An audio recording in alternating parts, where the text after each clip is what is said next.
Nimble with numbers. Nimble with numbers here, Scott Simpson.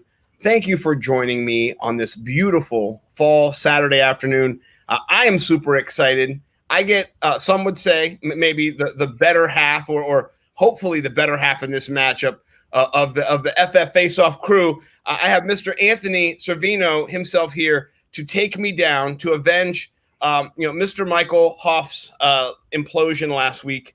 It wasn't pretty. Thank you for coming on, sir. I appreciate it. Really excited to get you on the DFS Money Shot. Welcome. Hey, thanks for having me, Scott. And I'm here to avenge Mike's loss. We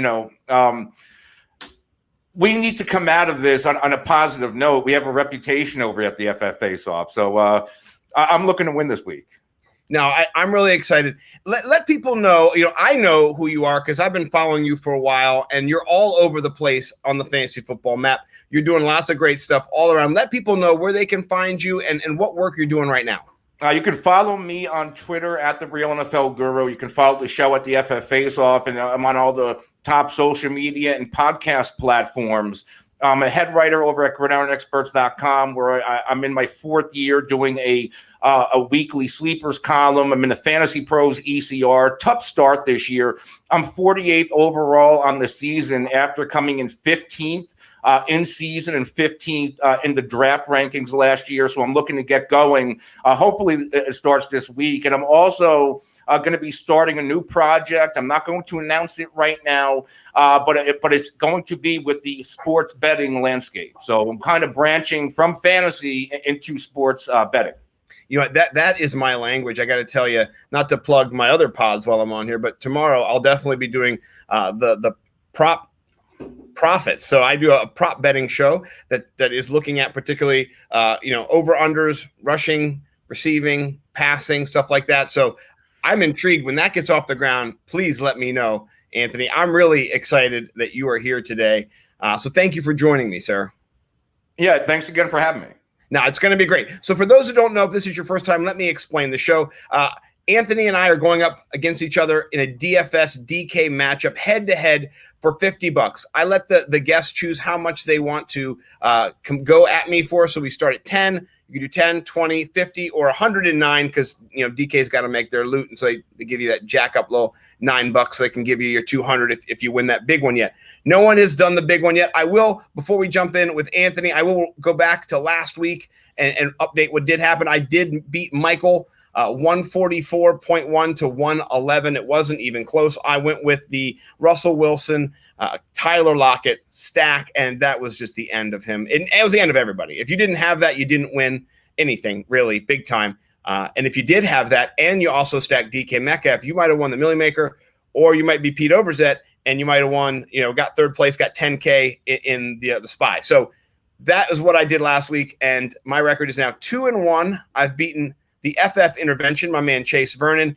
I lost to my staff writer, Bo McBigtime, who put it to me the first week. So I'm hoping to go 3-1, but I got a really tough opponent this week, somebody who knows their stuff. And Bo McBigtime is your guy? He was all over my stream yesterday. I love Bo McBigtime. Shout out to Bo. Yeah, for all the engagement when we were live yesterday. He is one of the best. He knows his stuff. He makes an amazing hot sauce. It's called Hot Box Batch. It's at hotboxbatch.com.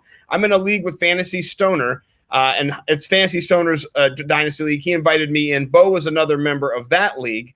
In our relationship building, he shared bottles of hot sauce with league members. I fell in love with the hot sauce and Bo as a guy, great guy. And he's my head writer over there. I mean, I'm the head writer, but he's writing and he's crushing. He wrote an article yesterday. He has an article out today. So I'm glad he's jumping on your stuff too, because he is ahead. He loves fantasy football. So he beat me. He put it to me the first week. So very cool. All right. So here's what we're going to do. We're going to jump into it.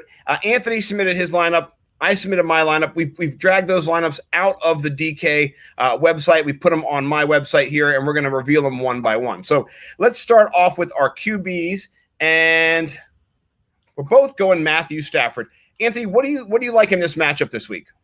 You know, the biggest thing is I believe this Lions offense in the offseason. I picked the Lions to win that division, and I'm not jumping off that boat just yet because it's a young year, and he's just now getting Kenny Golladay back, and I expect this offense to really take off. But what I really love here, it's home, and this Saints defense, you know, they're not playing like we usually see them play, but they're usually a better defense at home. They're on the road. No Marshawn Lattimore. I think Matthew Stafford is going to have his breakout game in 2020 this week. No, I agree. I love that. And being priced at 5,900 is just, it feels like it's too easy. You see it there, you're like, wait, should I? No, that's a trick. That's a trick. I'm not going to do it. But no, it's not. It's right there for you. And I did it too. For those who are listening on the podcast, I had to go with him. I have up right now the cornerback matchups this week. This is from RotoViz. And if we go down to, you're looking at that Detroit New Orleans game, it's not going to be a great matchup, for the Saints. Lattimore is out. He's their best cornerback. Janoris Jenkins isn't great. And, I think that their other cornerback is out too. They're missing two cornerbacks this week. It's going to be a light them up, big time score fest, in my opinion. And so I think you want those points. You want them from somebody who is going to sling it around. And I think their run offense has been suspect. I mean, Adrian Peterson, he is a guy off the street compared to 2 second-round picks before him that just didn't pan out. That team is not an offensive run-oriented team, and they got their weapons back. Golladay is 6,000. That's just a prelude. I'm guessing, we're both kind of thinking that same way, but I don't want to give anything away. So I like that. Let's jump down to our first RB, and so far we're 2 for 2. I like it. We both have Alvin Kamara in that RB1 role. Talk about Alvin Kamara this week. Alvin Kamara, we've seen it last week, how involved he was, especially as a receiver. There's no Michael Thomas again, and I think we're going to see a ton of Alvin Kamara. This offense is going to run through Alvin Kamara like it does anytime Michael Thomas is not on the field, and he should have his way with that Detroit defense because Matt Patricia, he's supposed to be a defensive guru. We have not seen that now in his third year with the Detroit Lions. So I expect another big game out of Alvin Kamara. And Kamara, if you remember last year, he was in that number one overall conversation with Christian McCaffrey and Saquon Barkley. This year, I've seen people take Clyde Edwards-Helaire over Alvin Kamara, and it was it was so mind-blowing to see that. And finally, Kamara's healthy, and he's playing like that number one overall fantasy asset that people thought he was a year ago. Yeah, no, I agree 100%. And I think this is the cool thing about DFS. Season long dynasty, there's a lot of different perspectives and lenses that you can view players through. And what I love about DFS is it really makes you take in the data from. It's a big picture, but it's what's happening right now in the zeitgeist of these players and really understanding them, and then relating them to a monetary value. So what I've pulled up here is my own scoring tool that I've created. You can find it at nimblewnumbers.com. Each week, it'll have all the players in all the DraftKings. Everybody who scored a point this year in DraftKings is in the chart from each position. And I have a little value-based system here that kind of just rates the players based on their points scored so far this year compared to their pricing. And Alvin Kamara just jumps off the page. His value is he's only 3 players that are over 1, and he's 1.37. Everybody else is kind of in lower tier, 0.89, 0.88, getting over the hump with somebody who's going to max value, and his cost is 8,000 this week. But I see him getting over that 24.3 max threshold. He could be getting 30, 32. He got 47 last week. So I love that play, and I feel like if you didn't have that play, I'd be disappointed. But you passed the test. I passed the test. And then we can get to our next pick. And maybe there'll be a different pick on this one. Let's see how we're looking here. Pulling it down. Oh, we do. Good. Oh, good. We're not going to have the exact same team. Talk about David Johnson at home against did Minnesota practice this week? Did they even get on a field? Have they put pads on, or are they still locked out of their facility? Whether they practiced or not, there's going to be a game. They are going to play a game. And I love David Johnson. I actually love all of the Houston Texans offense. They started slow, but this is a matchup where I think, just like I said about Matthew Stafford in Detroit, I really see Deshaun Watson, this entire offense getting going. And David Johnson had a good week one. I thought we were going to see more of that through the first 3 weeks, and we haven't. This Minnesota defense, I was down on them all offseason long. They lost a ton of pieces. It seemed like most of them all went to Cincinnati. But yeah, they brought Yannick Ngakoue, and a lot of the NFL community, the fantasy football community, thought he was going to be the savior. They weren't taking into consideration all of those depth losses, and they have stars at all three levels. But last week, or maybe the week before, they lost one of their linebackers, their best linebacker, I believe, Anthony Barr, for the year. Yeah. David Johnson is going to have a big-time game this week. He's going to catch a lot of balls, I believe, and this should be a shootout with these two offenses.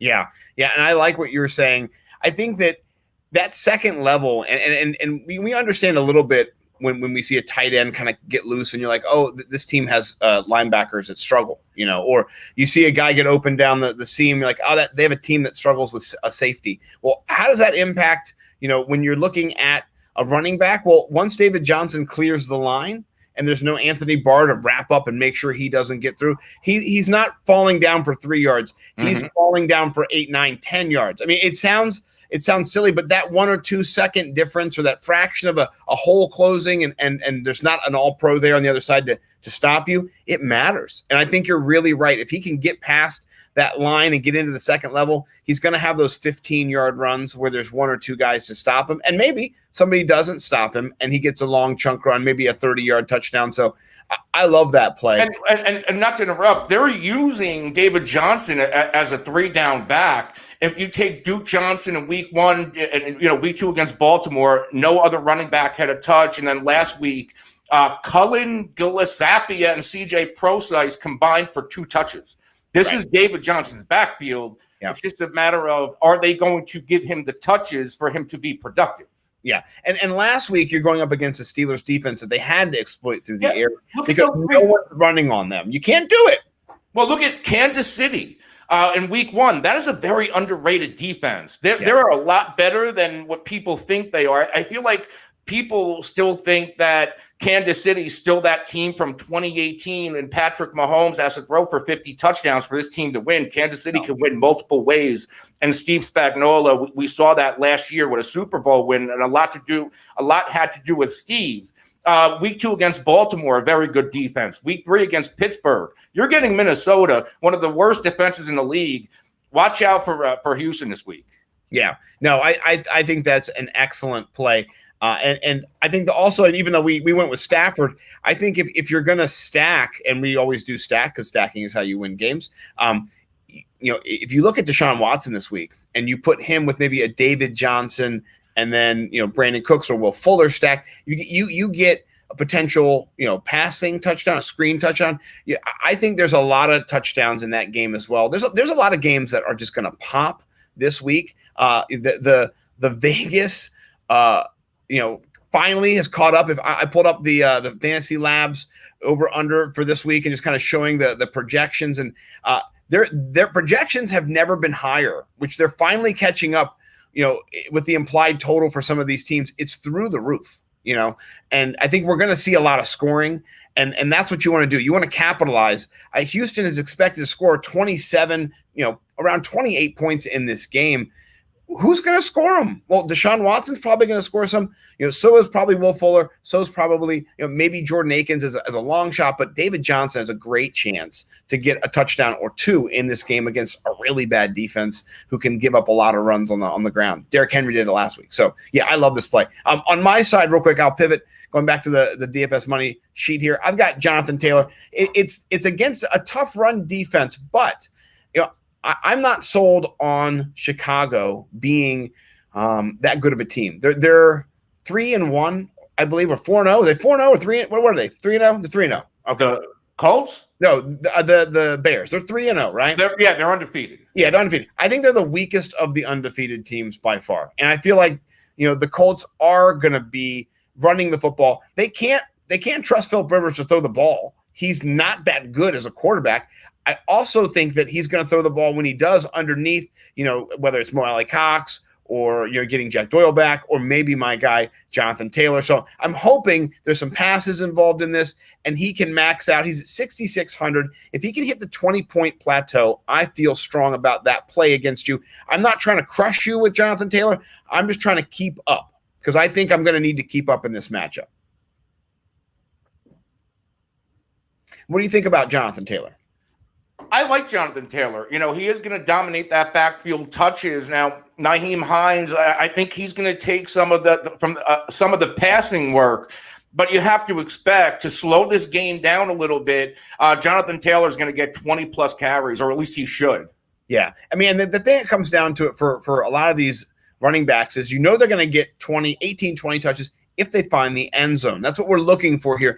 In Anthony's matchup, David Johnson does have a lot of upside to find the end zone, and Jonathan Taylor does too, because he's their primary goal line back. He's getting those touches inside the 10 and the green zone, I think they're calling it now. That's what we want. So I think both of our running backs have strong upside so far. So I don't think there's a huge edge. Taylor has a higher floor than David Johnson, because if that offense implodes and they're going to be throwing it all over the place, I am worried about Johnson's overall upside and his floor, where Jonathan Taylor, they're going to lean on him. Yeah. Well, you can't lean on Phillip Rivers. This is a crazy stat. In the last season and this season combined, he has 7 drive-killing fourth-quarter last possession interceptions. That's just back-breaking stuff from Phillip Rivers. I feel like he's squeezing it too hard when he's shuttlecocking it out.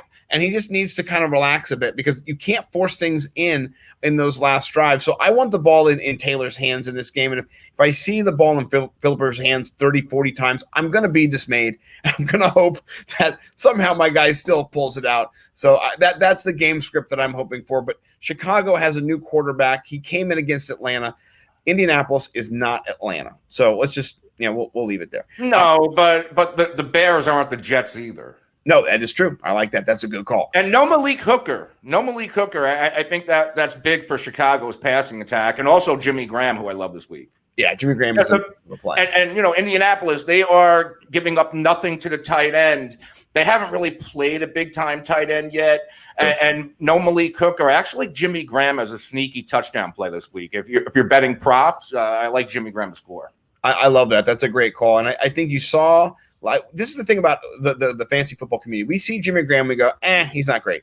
But the Bears see him, they go, he can do this one thing down near the goal line that no one else can do, and that he can jump higher and taller than everyone else because he's 6'6", and then we can throw him a touchdown.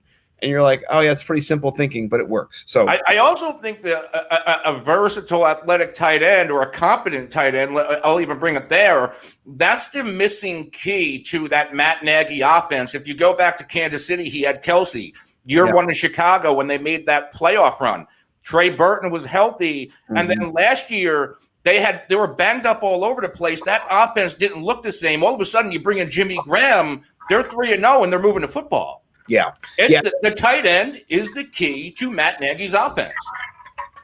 No, and I actually drafted Trey Burton when he went to Chicago. I love Trey Burton. I do too. Yeah, no, I'm really disappointed that he going into the season injured, finally getting healthy. He may play this week. I'm not sure. I haven't checked. Yeah, they called him up. They activated him from IR. Good. He's off of IR. I really like him. Let's jump down to our wide receiver 1, and I've just pulled down. We did kind of talk about this game earlier. I like it. So Will Fuller is your wide receiver 1. You did mention this game earlier. Talk about what you see in Will Fuller. I went back and forth. I actually had a different lineup in earlier in the day, and then I moved it around. And Will Fuller, I like him a little bit more than Brandon Cooks this week, because Cooks is that other receiver I was going to use from Houston. And, this isn't the same old Will Fuller where he would either give you 25 or he would give you 5. He is the number 1 receiver in this offense. He's getting targets in 2 out of 3 games played this year. Will Fuller has been extremely effective and has given you a high floor, and he still brings that high ceiling. And again, you get the Minnesota Vikings, they can't stop anybody. So this could be that game where Will Fuller gives you 25-30. Yeah, and those touchdowns, they need to come for him, and they haven't come yet. So this could be, like you said, when he's got 2, you feel great. you're just like, of course I played Will Fuller. So I love that. I went on the other side, somebody who maybe isn't going to get a lot of touchdowns, but he had 19 targets last week. He's getting about 40% of the target share on his team since Justin Herbert was named the starter after Tyrod was stabbed by the doctor from The Simpsons, who also works for the Chargers. And so I love Keenan Allen this week, primarily because he just gets so much volume, and he is the guy that Herbert is targeting downfield when it's not Hunter Henry. He's that second level, that 10 to 15-yard guy he's seeing. And I love those underpriced plays. And 6,500, that's crazy. Like, he should be around 6,900, maybe 7,000. But I'm not going to – the DraftKings gods giveth, and I accept. So that's my view on him. What do you think about Keenan Allen this week? Coming into the year, I was down on Keenan Allen because of Tyrod Taylor, and it seemed like everybody was down on him because this is a guy normally in the wide receiver one conversation. You can get him in the 5th and 6th rounds in PPR leagues and 12-team leagues, and we saw it in week 2 begin when the rookie quarterback came in. He's throwing the ball all over the field, and I know Anthony Lynn cannot wait for Tyrod Taylor to be healthy, but as long as Justin Herbert's the quarterback, I mean, look at Keenan Allen last week, 19 targets. Week 2, 10 targets. I'm all in on Keenan Allen.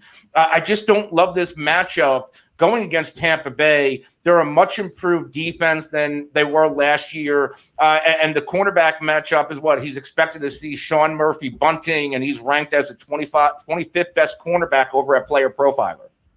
Yeah, no, it's going to be one of those games where I don't think Justin Herbert has a good game. I think that Tampa Bay's defense does pick off Herbert at least once, maybe twice. This could be a pick 6 game, which I hate to say that, but I think that just on sheer volume, it's going to be a good day for Allen. I could see Allen getting, maybe 6 for 11, maybe 98 yards and a touchdown. That would be a stellar for me. But I mean, that's kind of the ceiling. The floor is, 3 catches for 35 yards. So it is that is my one play where I'm chasing a little bit, honestly. But I do think that Justin Herbert has shown so far that he is more accurate than I think we thought he was going to be. I'll be honest with you. What you shared about Keenan Allen, I did too. And in the 70,000 dynasty leagues I joined, I don't have that much Keenan Allen. Like, I have none, because I just didn't think that he was going to be fitting in with that offense in the way that we kind of think it was going to.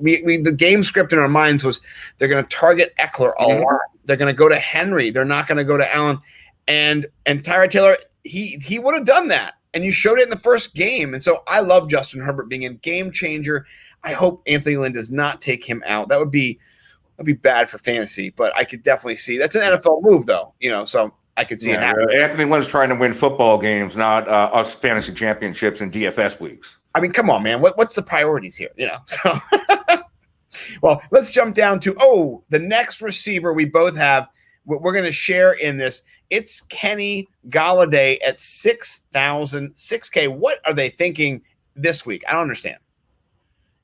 Kenny Golladay, I was on a fence with him last week going up against Arizona, one of the better pass defenses against fantasy receivers, and he still managed 17.7 PPR points, finished as a wide receiver 22, and this is Galladay's first game back, and there was uncertainty if he was even going to be playing at 100%, and now the schedule opens up a little bit. The schedule opens up, and he's getting the Saints. No Marshawn Lattimore. Again, the secondary is not playing anywhere like they did in the years past, and I think Kenny Golladay has the opportunity to finish as the overall wide receiver 1 this week. No, I love that, and this is the thing that's nuts about Detroit. Even though there's the home fans, he's getting Patrick Robinson. That is the expected cornerback matchup I am seeing. Yeah, no, it's terrible. And he is last week when he went into the goal line and when he went for that touchdown, you just saw he's back. He's back. Like he's the guy you want down by the goal line. He's the red zone target in this offense. He's who Stafford's looking for when he gets into that red zone, green zone area. And so I think it's a great call this week. And also he's so cheap. He's never going to be this cheap again. Like, have you ever seen? He was $7,000 last year, $6,800 all year. What? $6,000? I will take it to the bank. And so far we both passed the test of not letting great value leave our queues as we've been building our teams. Hopefully we didn't pick the same wide receiver for wide receiver 3, and my mouse cooperates and I can actually use it to come down here. Yeah, there we go. All right. So let's check out our last wide receiver. Oh, we got Hunter Renfrow and Marvin Jones Jr. I went with the double stack. Talk about what you see in Hunter Renfrow this week against the Buffalo Bills. We have no Ruggs. Ruggs is doubtful. Let's just call Ruggs out. You don't go from doubtful to in. I've never seen that before. So, basically he is their wide receiver 1, notwithstanding Darren Waller. The reason why I love Hunter Renfrow this week, and he's going to have the opportunity. He played well last week when he was giving that opportunity, but now you have no Ruggs. You're going to have no Bryan Edwards. We know Tyrell Williams was placed on IR in the preseason, but the thing that I really love is the matchup. And Buffalo, you would normally think they have a pretty good defense, right? Well, they can't cover the slot receiver. Week 1. 7 of 13, $115 and 1 of Jameson Crowder. Week 2, Isaiah Ford, 7 of 9 for 76. And then last week, Cooper Kupp had his breakout game of the year, 9 of 10, $107 and 1.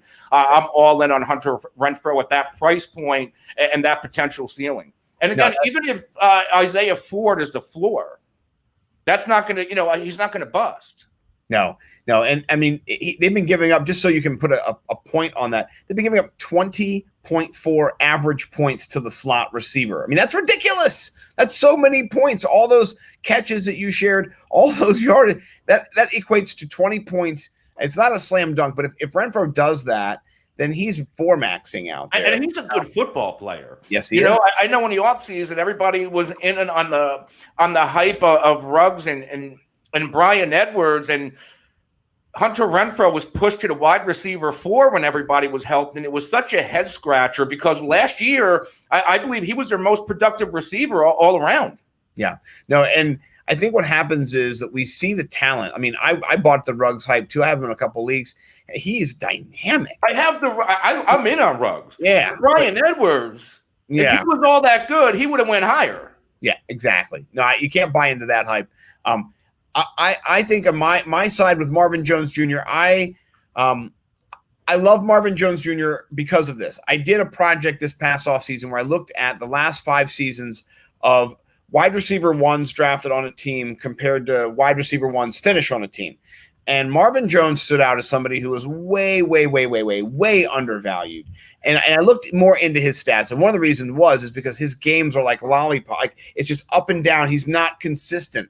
And so that's great for DFS. That's not great for your season long. And so I think sometimes people, they play him, they don't play him, he sucks, he's not good. I think this is one of the weeks you play him with 2 cornerbacks out for the Saints. And no Marshawn Lattimore, like you said, for Galladay. They've got nobody who's going to be covering either of these receivers. This is going to be a shootout, I believe. I heard another analyst on another website, another podcast share. They could maybe see them getting 150 plays in this game. That'd be nuts. I mean, that would just be ceiling. But I hope it happens. So I'm kind of hoping that it shoots. Let's jump to tight ends and. Oh, my goodness. Here's what's great.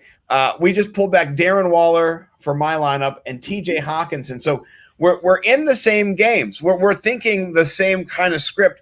We're just going about it different ways. You have the Renfrow Hawkinson stack. I have the Jones Waller stack. Talk about Hawkinson this week because he's fire. Yeah, this is another pure matchup play for me, going against the Saints secondary, giving up the most fantasy points per game to the tight end so far through 3 games. They're all sorts of banged up. I feel like we keep going back to that narrative, but we have to. It's home for Detroit. And TJ Hawkinson has given us a solid double-digit PPR point floor through 3 games. Yeah. No, and quietly, this is the thing about it. Quietly, he is a top 10 tight end. You know what I mean? He's got 16, 10. He's able to get that touchdown, those receptions. I think this is a great game for him. I can see him maxing out to his 4,800 price. If he gets over 15, 16, 17 points, he's going to help win you this matchup. I hope he kind of doesn't, though. But the other guy I had in was Mark Andrews at 6K. And sure, his matchup is outstanding. And I think he could potentially have a big time game. But outside of week 1, where he finished as a tight end 2, he's finished as a tight end 31 and a tight end 34. There's absolutely no floor here. He's either going to have a monster game, at least so far this year, or he's going to give you nothing. I don't want to pay $6,000 for that out of my DK money. No, I think you're 100% right. And he's being priced as the 3rd highest, and he's performing at the 15th highest. So that discrepancy, it doesn't lend yourself, especially in a cash game, a head-to-head game where you just have to beat one person. You're not looking out on limbs. And that was my kind of strategy where I went with Darren Waller. I know he laid an egg last week, but Belichick is known to bracket and to kind of control. And Darren Waller was a little banged up. So I'm hoping this week that Darren Waller gets those targets instead of Hunter Renfrow. And that what's going to happen in our matchup is if Marvin Jones gets the targets and Darren Waller gets the targets, I'm favored. If Hunter Renfrow gets the targets and Hawkinson gets the lead, then you're favored. So it's a game. This game is a pivot for both of us. We're going to be watching this game with bated breath. It's going to determine our matchup. No, it really is. Yeah, I love it. What do you think about Waller this week? He is going to be chalky, especially in big tournaments and stuff like that. But in our matchup, what do you think about him? I mean, for what is he, 52? I can't see that on the screen. Yes, sir. Yeah, 52. I mean, again, for what he brings ceiling and floor-wise, I think that's a great price for him. He's getting Buffalo, and I don't know what it is about this Buffalo defense, but they're just not playing up to par. Maybe it's because Josh Allen's having an MVP-type season, and this is a lot of garbage time production, but garbage time production still counts. And I think Derek Carr is going to have to pass a lot to keep up with this Buffalo offense. Yeah, no, I think you're right. I think that the game script, too, for Buffalo has been – Who are they throwing it to? Is Waller, Renfrow, and what? That's Devonta it. Booker? That's it. Yeah. No, and maybe Josh Jacob gets a few catches here and there. But, this game, to me, has just the potential for a back-and-forth type narrative. Maybe it's not 35-28, but maybe it is. And Buffalo, they let Miami score. The second week, they were in the game. And then last week the Rams came back and the points were scored in those games. Scoring across the league is up. I like the pace of play that Buffalo is bringing. They're faster this year. They're passing the ball. They're moving the ball downfield. They're a better, more efficient offense. So I hope this game does shoot, and we got pieces in this game to do it. We'll just have to see where it goes, where that kind of juice goes in the game. I like it. All right, let's jump down to our flex. Ooh, you got a nice big old juicy flex there. And then we'll wrap it up with the defense and give our overall lean. My flex, I'll just share. I only had 3,600 left because I went a little higher with Keenan Allen and Jonathan Taylor. So my flex is Rob Gronkowski in a game where I feel like he's not just a blocking tight end. And last week kind of showed he's getting a little bit more rhythm with Tom. So I'm hoping for a touchdown. I think if I get it, I got a good chance to compete against you. If I don't get it, it might undo me. But what do you think about Gronkowski? And then we'll introduce your guy after that. I'm in on Gronk, right? Because there was the report last week when, we brought him in to be a blocking. And right then and there, I said, okay, whatever the over for receiving yards, I'm going to go bet that. Yeah. Because you knew they were going to go to Gronk. And now you have no Chris Godwin. I'm not sure of Scotty Miller's status yet. I don't know if he's officially ruled out or if he's still questionable. But there's going to be a lot of opportunities for these Tampa Bay tight ends. And it could really go either way. But this might be that game where Gronk finally gets going and gets into the end zone. Yeah, I'm hopeful. I think your flex will outscore mine. Talk about Darrell Henderson Jr. against the Giants this week. He's priced at 5,800. I think it's a great value. Talk about him. Yeah, I mean, the way Darrell Henderson is playing in the past 2 games, Malcolm Brown had that big week 1, and then he is nowhere to be found. Cam Akers is ruled out again, and even when Cam Akers played for that short time, he didn't exactly look the part, and all of a sudden, Darrell Henderson, who hasn't done anything in his career, finally emerges back-to-back games with over 100 total yards and a touchdown. You get a great matchup with the New York Giants. So I'm in on Darrell Henderson. I think he can make it 3 straight, going over 100 total with a score. No, I think that's totally accurate. And I actually had him in the Jonathan Taylor spot that was my last decision of the day. I love him too. He is in other lineups that I have as my RB2.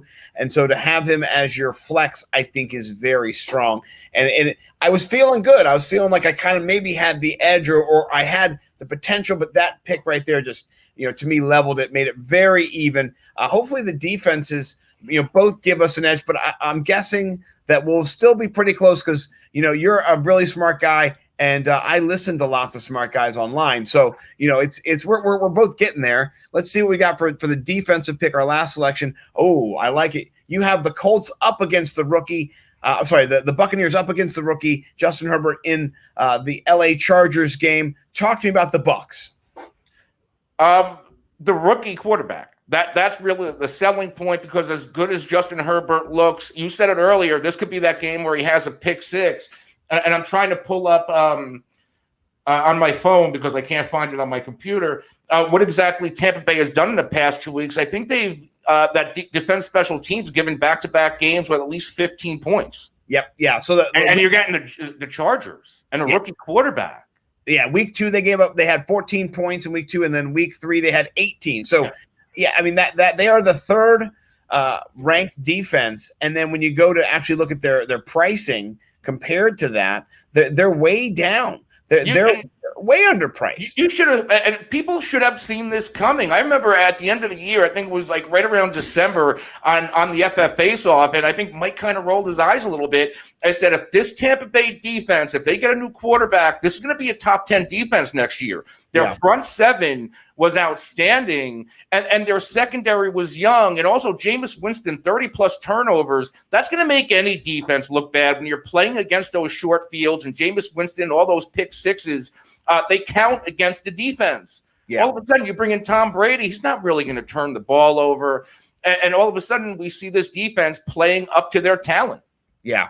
Well, if you're going to get them, as the 10th, cheapest or the 10th priciest defense, and they're the third ranked, and they have a rookie quarterback, I think that is a great matchup, and I think that's a good combative matchup for my defense. I got the Colts in there against Nick Foles and the Bears.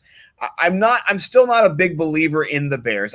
I struggle. I struggle with Matt Nagy. I know they have been playing better, but I feel like they have not faced a really strong defense yet. And I think, they came back against Detroit. Detroit's not a good defense, guys. Just, that's another reason New Orleans is probably going to eat. And that's why we have, Kamara in the RB1 spot for both of us. That game is going to go up a little bit. And so I like the Colts, though, because I think Chicago is going to be ripe for the picking. And I think that defense is going to be strong. So Malik Hooker being out does hurt. But there's no one else at that price that I think I can get that value at. They're the top rated defense, and they're the 11th price defense, which I don't understand. I get it with the Colts, right? But they handled the Jets. Minnesota had a decent game. Dalvin Cook had a decent game, but the Jacksonville Jaguars game in week 1, the loss, Gardner Minshew looking like a superstar, that worries me. That shows me that the Colts, they could be broken.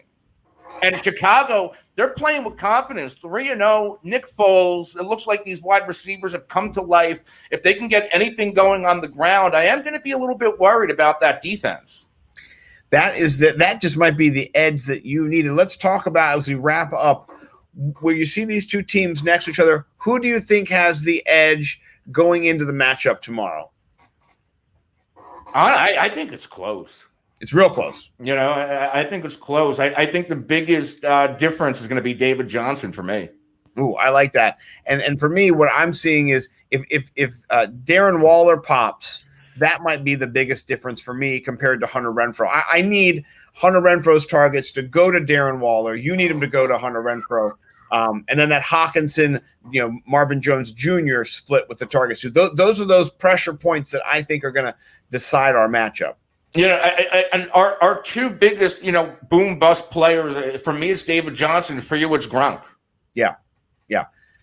Guys who they have the potential, but we don't know what they're going to do just yet. So, no, this has been excellent, Anthony. I appreciate it. I hope that you can avenge Michael. Just so, I reached out to him today on Twitter, DM'd him, said, hey, you want to run it back? I always want to give somebody a chance to run it back.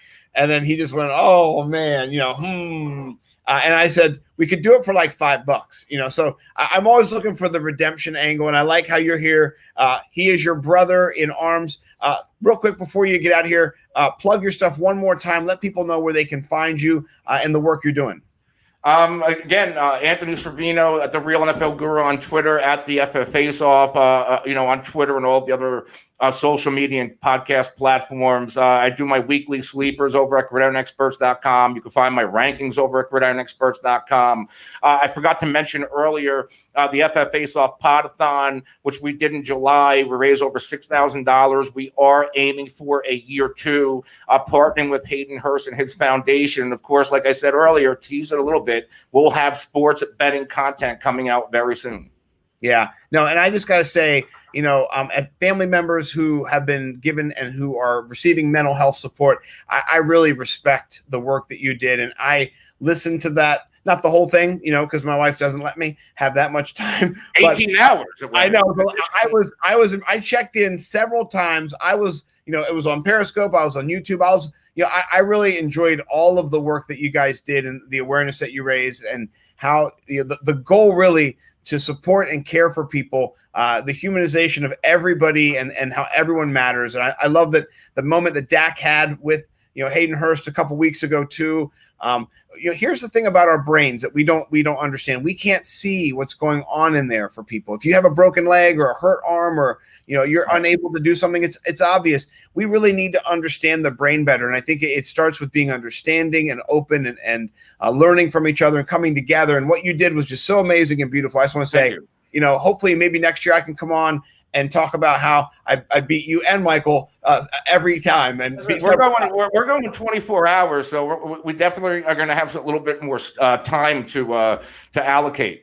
Awesome. Well, I would be honored, and I respect the work that you guys are doing, and you can check them out, all over Twitter. If you can't find Anthony Servino on Twitter, you're not trying. Same with Michael Hoff. They're there. They're on Threads. They're jumping in. They're tweeting with you. They're active. So please check them out. Check me out at nimblewnumbers.com and then at nimblewnumbers on Twitter. This has been great, and I'll see you guys next week when we run it back with both Anthony and Michael in a grudge match. Somebody's grudging. Either me and you are grudging or both are grudging against me. So there'll be some grudging next week, and we'll see who takes it down. Thanks, guys. See ya. Thanks, Anthony. Thanks for having me.